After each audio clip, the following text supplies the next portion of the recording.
You're listening to From Pain to Possibility with Susi Haitley. You will hear Susi's best ideas on how to reduce or even eradicate your pain and learn how to listen to your body when it whispers so you don't have to hear it scream. And now, here's your host, Susi Haitley. With this episode, I want to dig into the concepts of yoga and business. That's right, the idea of making money, of making a living as a yoga teacher. Now, this call might be controversial for some, and I understand it because for most people in the industry of yoga, it's an impossibility that you can earn a living as a yoga professional. When you look at stats, like ones I've recently read, which is that most yoga teachers are hobbyists, earning about $5,000 a year, and that yoga therapists fare a bit better at $10,000 a year, it makes sense why people believe it's impossible to make a living as a yoga professional. Well, and as I said with this episode, I'm going to show you that it is possible. And in fact, that I am currently training 15 yoga teachers right now how to earn $100,000 as yoga professionals. So this is an episode about the evidence and about the skills you need to grow in order to be able to earn a living as a yoga professional.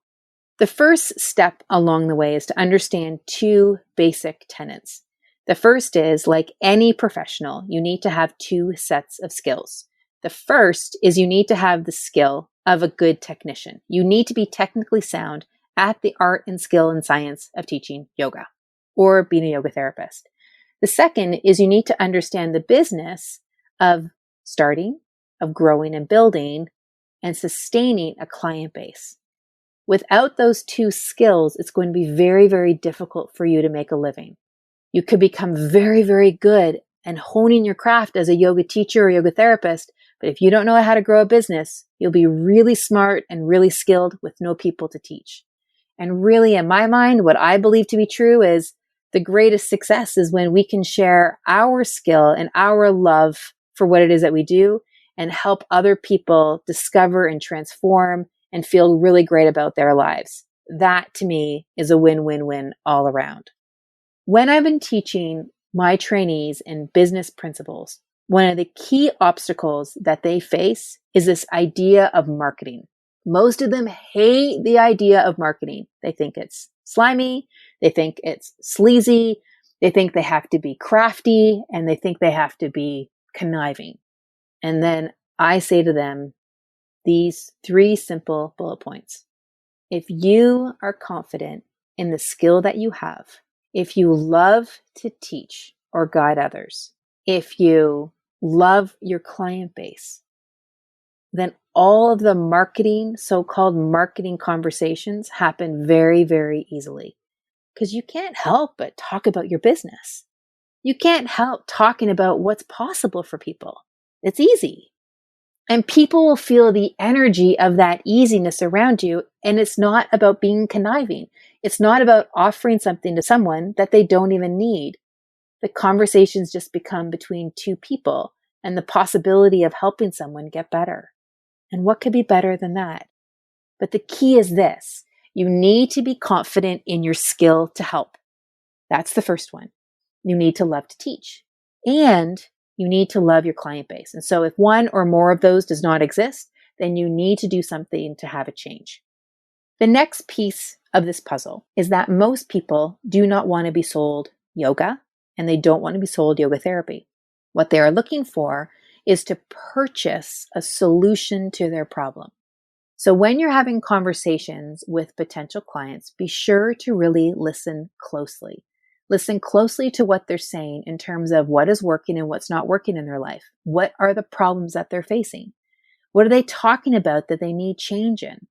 And then address your solution if you have one. If your expertise truly is one that will solve their problem, address it in the terms that they're talking about. People don't need you to describe what style of yoga it is that you teach or to define yoga therapy and how it's different from anything else. You simply need to outline how your expertise can be a solution for them in words and ways that they can understand. If you can offer that, then you will do really, really well at building and maintaining, then growing and sustaining an excellent yoga practice. Now, the next piece of this yoga business puzzle is that a lot of people get concerned about having a chaotic schedule. They see some yoga teachers out there who are earning more than $5,000 a year. They see the yoga therapists out there earning more than $10,000 a year. And what they're seeing is teaching a lot of classes, teaching a lot of privates, and doing it in a way that they wouldn't want to do it. And I remember that too. I remember starting out and I saw a yoga teacher who was earning quite a bit of money, and they were teaching 35 classes a week. And that was not something I wanted to do at all. So simply because one person was doing it that way, I knew I didn't have to do it that way. I didn't have to do it the way that somebody else was. So I came up with my own way, and I based it off of what I believed I wanted in my life. And even back then, I did not believe in a concept that's widely believed, which is work-life balance. I've never believed in that idea. And I'm going to share it to you in this way. Do you write 2 obituaries when someone has passed away? Or read an obituary about their personal life and then their work life? No. You read one obituary about a person who lived a life. There's not a work-life balance, a work over there and a life over here. You are the center of it all. You are the hub, and out of that hub ripples it all. So you are the you that is the you.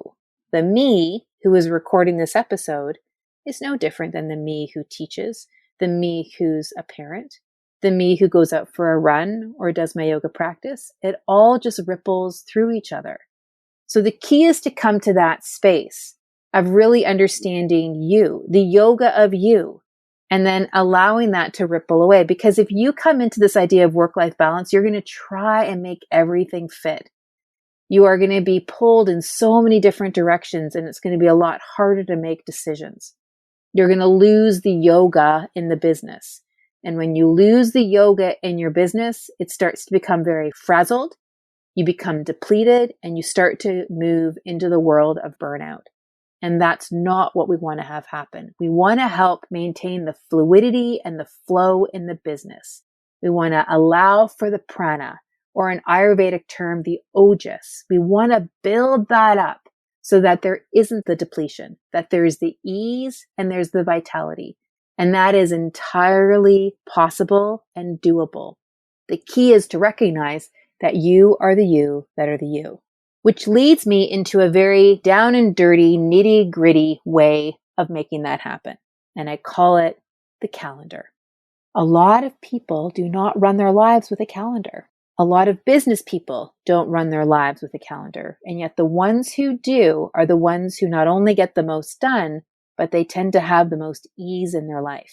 In the yoga training programs that I run, the calendar is such a sacrosanct part of what it is that I do that almost every training program I run has it at some point throughout it.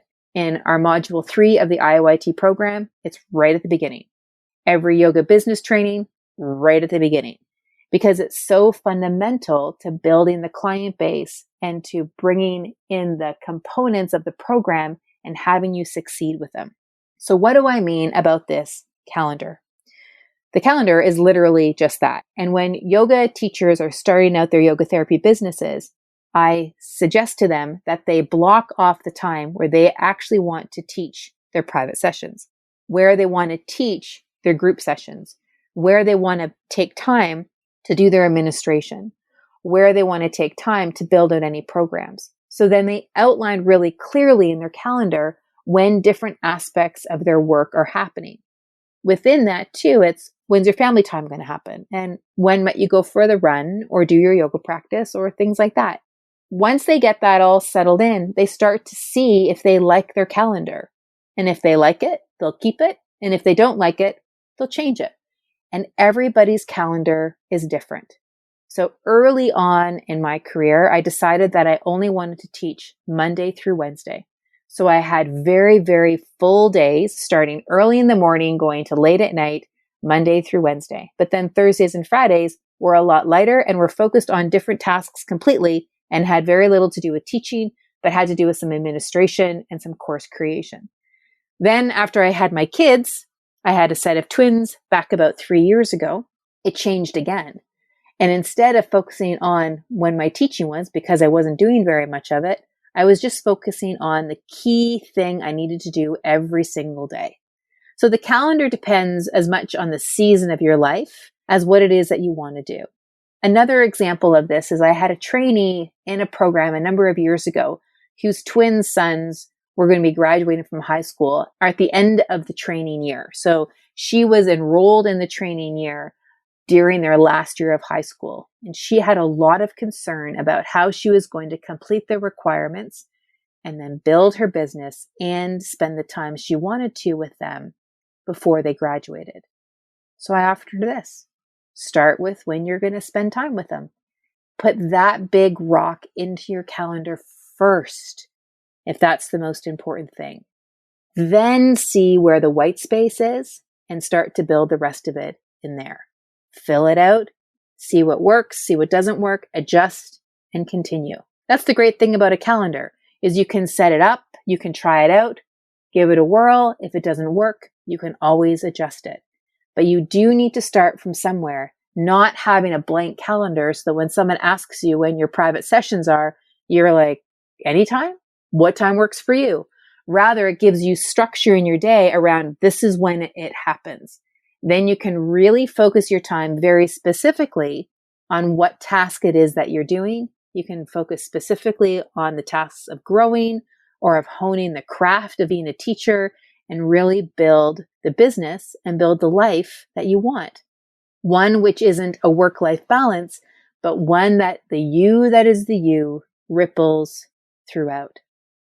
So some key features in this episode are this. We are in an industry where it's believed that it's impossible to make a living as a yoga professional. There's the stats to prove it. And I have the evidence and stats to prove it otherwise. The key features, though, are to recognize that when you deeply love your clientele, when you know that you're good at what it is that you do and you love to teach, conversations happen really quite easily. And you don't have to be slimy or sleazy. You just have to connect. That your work-life balance becomes not even an issue because how you utilize your calendar is serving you and is serving your family or whomever else that is close to you. The structure of your calendar helps serve the life that you want to live. Your calendar becomes like your yoga mat to your practice, the sacred space for where you do your business. So with that, I've got one final question to ask you. Take a sip of your tea or your water or your coffee or whatever it is that you're sipping on. I want you to sit back and I want you to imagine your life 1 year from today. Where are you at? What are you doing? What have you experienced? What has happened in your business? How have you made a difference? How much money have you made? If you and I were to meet exactly 1 year from today, what would you tell me? How has your life evolved? How awesome is it now? And with that, write it all down. Take a look at that list and then start going for it. And start building the yoga business of your dreams. Surround yourself with people who also believe that it's possible, and you will be amazed at what happens. So if you are ready and you wanting to build a client base, to build a business, to make a profit, to earn a living, doing what you love and making a massive difference in the world around you, send us an email at www.functionalsynergy.com. I'd love for you to join me in the next version of the Yogi Business Program that begins this January.